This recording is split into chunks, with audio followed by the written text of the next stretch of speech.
Chers amis, bonjour. Ici Daniel Leclerc et je vous souhaite bienvenue à cette capsule Espérance. Nous sommes en janvier, nous venons de passer les fêtes. Il y en a qui sont encore dans l'esprit des fêtes.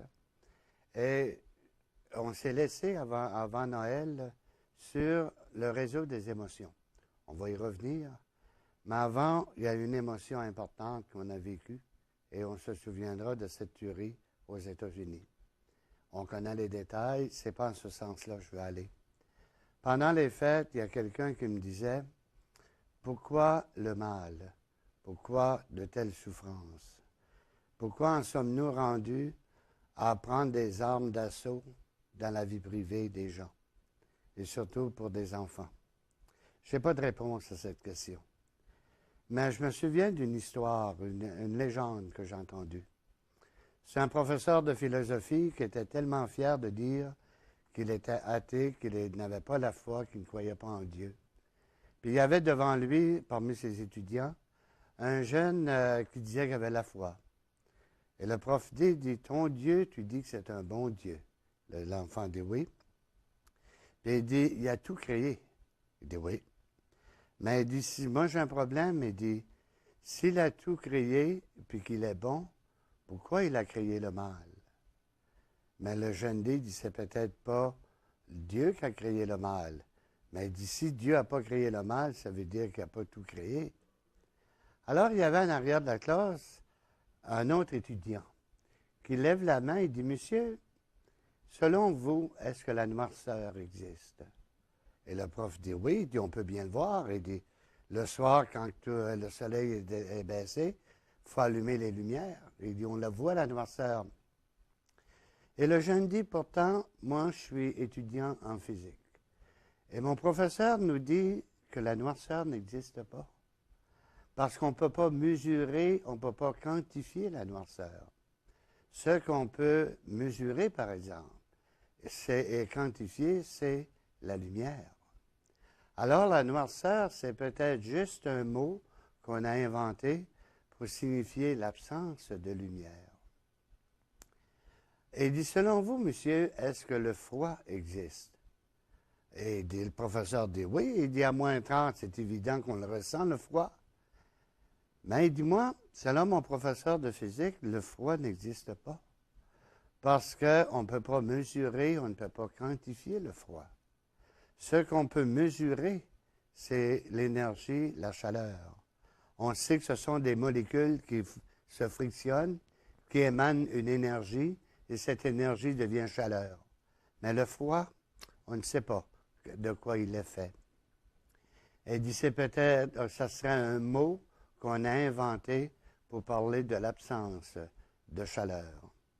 Alors, le mal, donc, vous faites allusion, et il dit, si c'était juste un mot inventé pour exprimer l'absence du bien, l'absence de l'amour, l'absence de Dieu.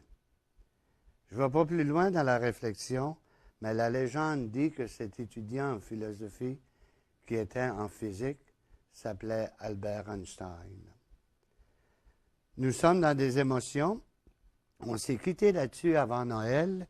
On se rappelle qu'il y avait les émotions humaines. Quand on dit non contrôlé, on n'a pas le contrôle. Quelqu'un dit, j'ai perdu le contrôle de mes émotions. Non, pas au niveau de l'amour, la haine, le désir, l'aversion, la joie et la tristesse. C'est leur nature, on ne peut pas contrôler. Et prenons l'exemple de tomber en amour. On ne contrôle pas ça. Et devant un événement comme on a eu au Connecticut et qu'on a dans le quotidien d'aujourd'hui, il se développe en nous une haine. Il se développe en nous une aversion, une grande tristesse. Puis qui va venir miner, on ne sait plus comment aimer, désirer, oui, je vais désirer la personne, mais qui reste son gars à la maison. Et la joie, on ne sait plus comment se trouver. Ici, on n'a aucun contrôle, c'est un héritage qu'on reçoit. C'est prouvé que le 3e mois de grossesse, le réseau émotionnel de l'enfant est développé. Et il le reçoit, et ce que la mère ressent, l'enfant le ressent aussi. mais il n'est pas capable de les nommer. Et plus tard, en vieillissant, lorsque l'enfant va apprendre à nommer ses émotions, il ne les invente pas parce qu'il les nomme. Il veut les nommer pour mieux s'en approprier, pour mieux les orienter, mais pas nécessairement le contrôler. Je ne choisis pas ce que j'aime. J'aime point tout court. Je peux justifier pourquoi j'aime quelque chose ou encore quelqu'un. Pourquoi j'ai une certaine aversion. Ici, au niveau utilitaire, c'est des émotions qui nous habitent, et on a vu que c'était la peur, le courage, le désespoir, l'espoir et la colère. Et je fais une parenthèse. Vous savez, il y a 30 ans, je travaillais avec le Père Carrier et j'avais une émission de télévision comme celle-ci à BDAA. Et l'amour du Père Carrier pour les alcooliques, les toxicomanes, lui faisait dire « Il n'y a pas de cas désespérés, il y a juste des cas désespérants. » Et il ne disait même pas des cas, il disait « c'est des personnes désespérantes. » Parce que dans la vie, on se fixe des objectifs, on se donne des cadres, et on veut le respecter et aller puis vivre dans la meilleure harmonie possible. Mais il y a des gens, pour des raisons qui leur appartiennent, ils sortent de ces cadres-là. Tous les systèmes qu'on a pour aider, ils semblent passer entre et on ne peut pas toujours les saisir. Pour entrer dans les émotions utilitaires, on voit ici la peur, le courage, le désespoir et l'espoir. Ici, il faut s'arrêter, faire silence, c'est-à-dire découvrir ce vocabulaire de l'intérieur, de le faire monter à la tête pour y mettre des mots et là, c'est pour dire des fois quand on l'écrit, on comprend mieux que si on l'entend. C'est comment manipuler les mots pour guérir les mots. Et vous voyez qu'on ne dit pas la même chose lorsqu'on le voit. Alors, c'est d'arriver en soi pour se permettre de le sentir, puis de vivre l'émotion qui vient avec. Des fois, c'est de la rage, des fois, c'est de la déception. Nommez-les, selon Internet, il y a juste 879 choix qu'on peut avoir. Mais d'arriver à mettre des mots dessus pour que ce qui est vécu de l'intérieur n'engendre pas ce qui fait mal et qui détruit. Alors, ça demande une guérison intérieure. Quand on regarde la période des fêtes, il y a une émotion qu'on peut vivre. Je reviens en arrière. Il y a des gens pour qui la période des fêtes est une période nostalgique. Et pour la raison suivante, c'est que c'est un moment où on a beaucoup de décorations, on a beaucoup de joie, beaucoup de publicité. Mais Noël arrive aussi avec des périodes qui rappellent des moments intenses. Par exemple, je pense que mon dernier beau Noël d'enfance, c'était en 65. C'était pas hier. Parce qu'un an plus tard, tout se préparait pour vivre une belle fête de Noël encore. Mais à l'heure du midi, on reçoit un téléphone. Mon grand-père maternel, on attend l'ambulance, c'est une tempête. Et le soir du 25 décembre 1966, il est décédé. Ça reste toujours marqué, les 25 décembre, à 11 heures le soir, mon grand-père qui décède. Et j'aurai l'occasion de revenir sur cette expérience où c'était ma première expérience avec la mort. En 81, à l'automne, je suis à Québec et je visitais une communauté où je devais me joindre à eux. Et en visitant dans les rues de Québec, il y a un type qui m'arrive et il me fait une proposition très ouverte, une proposition homosexuelle. Quand tu viens de Bathurst dans les petites rues, puis tu arrives à Québec, c'est toute une expérience. Il ne m'a pas agressé, il n'a pas été violent. Il m'a juste fait une suggestion, comme un autre, on va dire, prenons un café. Tu sais. Alors, et moi, ça m'avait dérangé. L'émotion était forte parce que ce qu'il me proposait, ça ne m'attirait pas. Et, en même temps, j'avais envie de connaître la personne. Il y avait de l'amour, mais pas d'une manière où je ne connais pas le rapport entre les deux. Il faut, puis c'était trop vite. J'arrive à la chapelle, bien, comment parlais-tu à la communauté, les membres de la communauté? Et je me souviens, j'étais à la chapelle, puis à un moment donné, en arrière d'un paquet de coussins, il y a un type qui se réveille, et c'était un gars qui vagabondait, un chic bonhomme, il était infirmier auprès des personnes souffrant de cancer en phase terminale. La maison Michel Sarrazin n'existait pas encore. Et il arrive, puis j'ai dit, je lui parle de l'expérience. Et ce que j'ai trouvé le fun, c'est qu'il m'a envoyé à moi-même. C'est quoi que tu vis? Qu'est-ce que tu penses de la personne? Et c'est là que j'ai pu articuler que la personne, là, il me paraissait être un bon gars. Bien, il me proposait quelque chose que je ne voulais pas. J'aurais aimé aller prendre une bière avec lui, mais pas aller plus loin. Ça aurait été une expérience où j'aurais eu de la joie, j'aurais gardé un sentiment, une émotion de joie, grande tristesse. Alors, j'arrivais avec la peur. Comment passer au courage? Et c'est ici que la colère, c'est quoi? Il ne faut pas accepter de s'embarquer dans quelque chose dont on n'est pas sûr ou qui ne rejoint pas ce qui nous habite. Donc, il faut tourner la colère. Si on la tourne vers les personnes, on engendre la guerre. Pourquoi? On engendre des coupables. Ça fait mal, il faut qu'il y ait un coupable.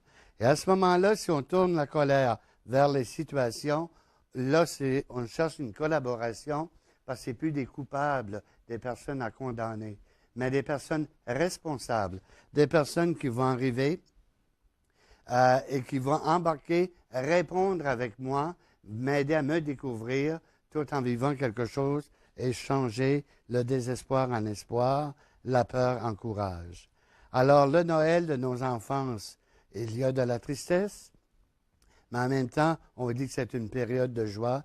Là vient toute la nostalgie que l'on connaît. Comment manipuler les mots pour guérir les mots? Excusez. Ce qu'il faut tenir compte, on avait parlé des émotions versus les sentiments.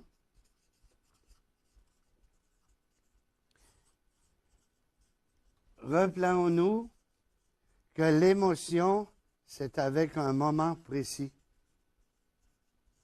un événement particulier, alors que le sentiment, c'est le souvenir. Un souvenir indélébile de l'émotion qui a été vécue à ce moment-là.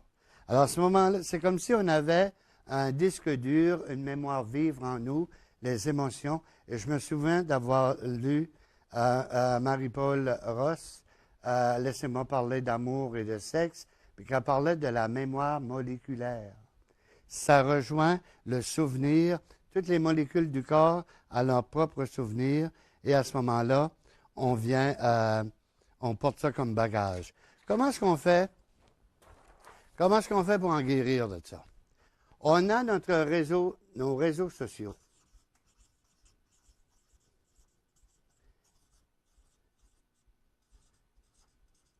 Puis, nos réseaux sociaux, il y a du plus, puis il y a du moins. Au plan de vue social, on a nos héros, mais on a aussi nos zéros. Ce n'est pas nécessairement lié à une catégorie de gens. Moi, pour moi, un grand héros, c'est Roméo Dallaire, le général de l'armée. Quand il a écrit son livre « J'ai serré la main du diable », c'est un grand héros. Mais en même temps, il y a un confrère, un monsieur Russell, le nom échappe, que lui était moins qu'un zéro, un gros zéro. Alors, c'est dans la même catégorie. Ça, c'est au niveau civil. Ensuite, au niveau de spiritualité, on va avoir l'appel à la sainteté, c'est-à-dire à un équilibre, et tu vas avoir la tendance bon, je dirais au péché, faute de pouvoir nommer un autre nom. Mais une tendance naturelle, ne serait-ce de se venger des coups qu'on a eus. Ça, c'est les réseaux sociaux. On parlait de la dernière émission du gavage d'informations. Ça vient de partout. L'événement du Connecticut, on sait comment ça a été fortement médiatisé. Je me demandais s'il allait avoir une messe de minuit le 24 décembre au soir, tellement qu'on en a parlé. Alors, ça vient de partout. Ce qu'il faut que je fasse, je suis à coup de part entre le plus et le moins. C'est de descendre en moi, dans ma zone de confort, pour trouver en moi ce qu'on appelle le principe fondamental. Le principe fondamental, c'est cette source, cette ouverture en moi qui engendre la vie, qui est capable d'aller au-delà. Mais pour arriver à découvrir cet être unique que je suis, il faut que j'aie une référence extérieure. Ici, je vais appeler le principe premier. Quelque chose qui me dépasse, un peu ésotérique. Ésotérique dans le sens que c'est en dehors du connu, en dehors de ce qu'on peut savoir, ce qu'on peut comprendre. Et ce principe-là, il est la source de la vie et qui vient développer en moi le principe fondamental. Mais c'est ésotérique juste comme ça, là. On sait que c'est là, ça vient d'ailleurs, mais on ne sait pas d'où. Ce principe-là, c'est ce qu'on appelle Dieu. Oui, il y a Allah qui s'est révélé à Mahomet, je crois ça. Puis Mahomet a écrit le Coran. Et là, les musulmans vont regarder le Coran, ils vont le prier, le méditer, ils vont approfondir des valeurs. Puis on a vu ça là, à la cérémonie communique au Connecticut. Il y avait des musulmans, tous les juifs, toutes les religions étaient représentées. Moi, le Dieu de ma foi, c'est le Dieu dont me parle Jésus. Mais Jésus, qu'est-ce qu'il est? Il est dans son temps. Il est dans son espace. Puis, il est dans son contexte. Alors, il ne s'agit pas d'essayer de retourner 2000 ans en arrière en Palestine. On est à Ville-de-la-Baie, il fait moins 30, puis il y a 3 pieds de neige. On ne se promènera pas en dalle. Lui, par exemple, il va m'aider à me situer dans mon temps, dans mon espace et dans mon contexte. Il y a des similitudes. Il y a des similitudes dans le sens que dans le temps de Jésus, bon, dans son contexte, lui, il arrive avec quelque chose de nouveau, qui a une nouvelle dimension de la vie. Il y a déjà une religion établie, il y a un pouvoir politique en place, puis il y a le conquérant, les Romains, qui imposent des lois. On a aussi le même contexte ici, où on est des bons Québécois, on a nos dirigeants, tout va bien, mais le pouvoir extérieur, c'est l'économie mondiale qui influence beaucoup notre économie locale et qui influence nos politiques. Alors, mon principe fondamental, dont je me nourris de ça, mais avec la référence de Jésus, fait en sorte que je trouve ici la force pour monter plus haut que le réseau. Et là, vous voyez à quoi je veux en venir. C'est que, dans le fond, on va prendre un autre page, parce que là, c'est très barbouillé. On a notre réseau social. On a notre principe fondamental. Je trouve un appui à partir du principe premier, qui, lui, me donne une référence historique, qui est Jésus, qui vient en moi. Là, je monte et je dépasse les réseaux sociaux. Et à partir de là, quand j'étais au-dessus de la mêlée, je peux arriver par voir, juger, pour ensuite agir. Et vous comprendrez là les grands principes des mouvements sociaux qu'on connaît aujourd'hui. Alors, ceci étant dit, moi, je prends ça comme base. J'aime toujours me rappeler d'un type que j'ai connu à l'âge de 12 ans. Je lui avais demandé quand est-ce que je saurais tout de la vie. Lui avait 89 ans, il était dans un foyer de personnes âgées et ma mère travaillait là. Et comme j'étais seul, je me posais beaucoup de questions, j'étais jeune, je m'étais fait ami avec lui. Et j'avais dit, Pete, quand est-ce que je saurai tout de la vie? De brûle pour point, il dit, quand tu sauras que tu sais rien. Tu pars avec ça, la semaine est longue à méditer. La semaine d'après, quand je suis allé le voir, il dit, tu sais, Daniel, j'ai répondu vite, parce que quand on pose des questions, on a besoin d'une réponse immédiate. Mais il dit, voici ce que je voulais te dire. J'ai déjà été enfant comme toi. Puis quand j'ai eu assez d'expérience pour bien vivre mon enfance, je suis rendu un adolescent. Puis quand j'ai eu assez d'expérience pour bien vivre mon adolescence, j'étais rendu jeune homme, père de famille, marié. Quand j'ai eu assez d'expérience pour savoir qu'est-ce qu'un bon père de famille, mes enfants étaient mariés, puis il y avait des enfants eux aussi. Et quand j'ai eu assez d'expérience pour savoir qu'est-ce qu'était une vie de couple, ma femme était décédée.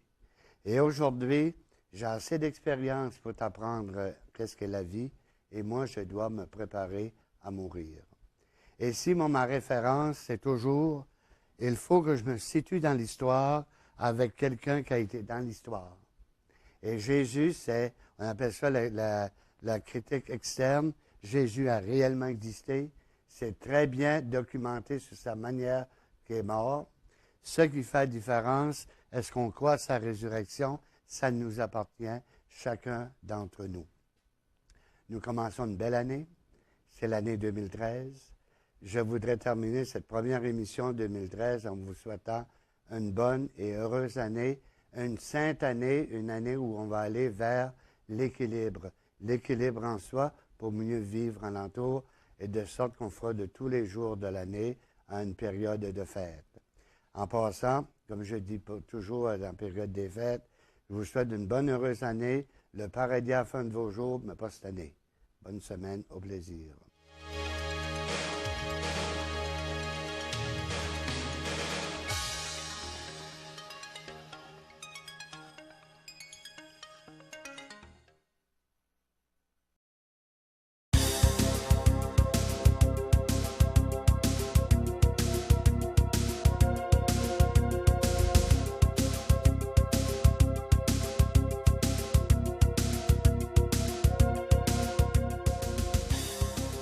À chaque jour, vous déposez dans votre bac bleu des matières destinées à la récupération.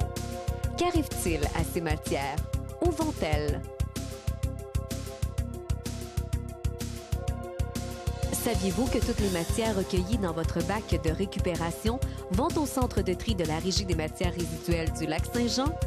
Collectées au porte-à-porte ou déposées dans des conteneurs, le verre, le plastique, le métal, le papier et le carton en provenance de partout au Lac-Saint-Jean se retrouvent ici, dans 16 installations situées à Roberval. C'est la Régie des matières résiduelles qui opère, par l'entremise du groupe Coder, le centre de tri de Roberval depuis 2008. En 2010, les installations ont été agrandies et modernisées afin d'accueillir davantage de matières. Chaque jour, plusieurs milliers de tonnes y sont traitées et triées. Maintenant, regardons de plus près la mécanique du triage. Près d'une vingtaine de trieurs affairés démêlent les matières et s'assurent de la qualité de ce que vous récupérez. La première étape du tri consiste à enlever les matières indésirables.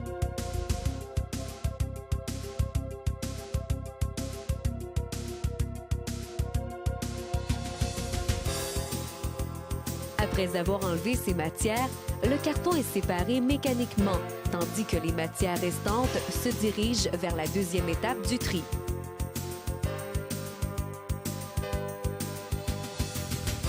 À cette étape, chaque matière est regroupée par type. Le plastique est trié manuellement par catégorie. Les boîtes de conserve sont attirées par une courroie magnétique.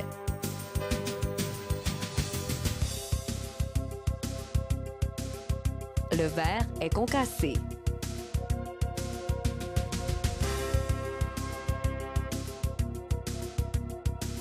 Tout ce qui qui sort de la chaîne de tri tombe à l'intérieur d'une case.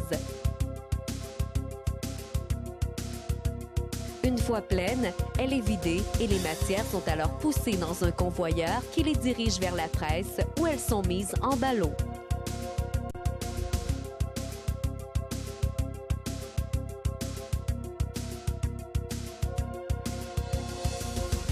Les ballots sont par la suite entreposés et sont ainsi prêts pour l'expédition.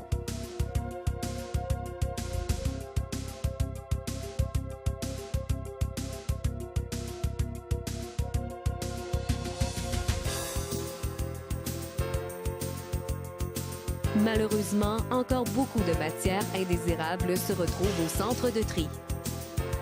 Par exemple, les vêtements, les contenants de styromousse, les couches, le caoutchouc, les petits encombrants, les animaux morts, les restes de table sont des matières à ne pas mettre dans votre bac bleu. Et maintenant, quelques rappels concernant les bonnes pratiques en matière de recyclage. Il est important de toujours vider et rincer les contenants afin de ne pas souiller les autres matières. De plus, cette pratique favorise un environnement plus hygiénique pour les employés du centre de tri. N'oubliez pas de remplir vos bacs à pleine capacité tout en évitant les débordements.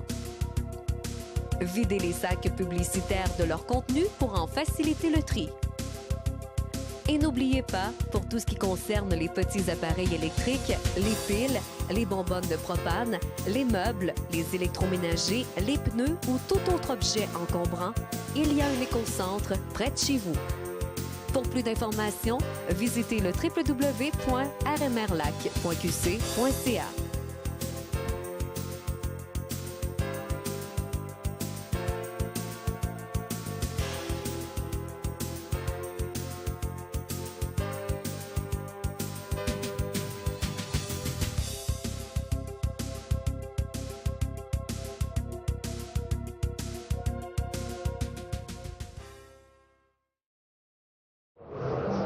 Cet hiver, avant de prendre la route, composez le 511 ou consultez le québec511.gouv.qc.ca pour planifier vos déplacements.